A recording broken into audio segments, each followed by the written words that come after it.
I'm Jerry Pilewski, and I want to talk to you about nicotine dependence and the three parts to this addiction. And how I'm going to do this is I'm going to do a visual with three different ropes to explain each part of the addiction. Now I have three ropes, and each rope represents one part of the addiction. The size of the rope represents the strength of each part. So this is one part. This part represents the physical part of the addiction. Now, nicotine is both a relaxant and a stimulant. It can pick you up and calm you down at the same time. There's no other drug that can do that. Physical, how it smells, how it tastes, how it feels in our lungs, that's physical. Physical, also, what nicotine does is it releases neurotransmitters in our brain like dopamine and serotonin and beta endorphins, which make us feel good. That's physical. Also what it does, it releases a hormone called epinephrine, and what epinephrine does is it stimulates our nervous system and elevates our blood sugar. So physically we get about a 20-minute high, sugar high off of nicotine, as well as what it's doing in our brain, releasing chemicals, as well as how it's making us feel in our lungs, and also the smell. That's physical.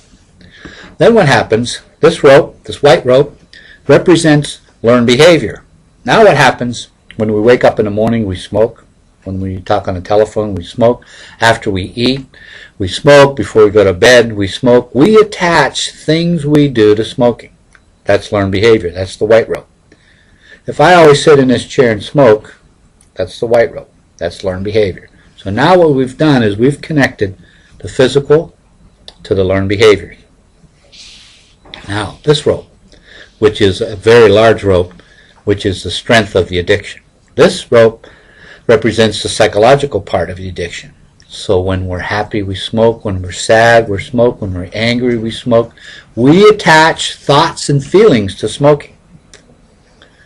This is the psychological part. And there's our nicotine dependence. As you can see, these three ropes represent nicotine dependence, and how intertwined they are.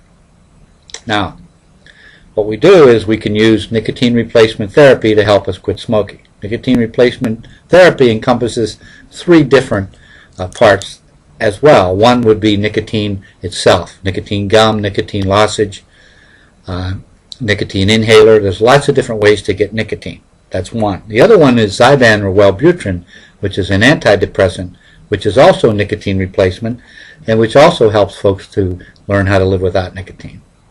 Another nicotine replacement is Zyban, Wellbutrin, and Chantix. Chantix is the third part. Chantix also helps folks learn how to live without nicotine. Now, some people tell me that I've used the patch and it didn't work, or I've used Wellbutrin and it didn't work, and I've used Chantix and it didn't work. What these three do is they help the little rope. That's all they help. So when we use nicotine replacement, that's all it helps is a little rope. It doesn't do anything for this. So what we do is we try to teach folks how to learn to live without nicotine by changing their learned behaviors and then about changing how they think. So these are the three parts of nicotine dependence.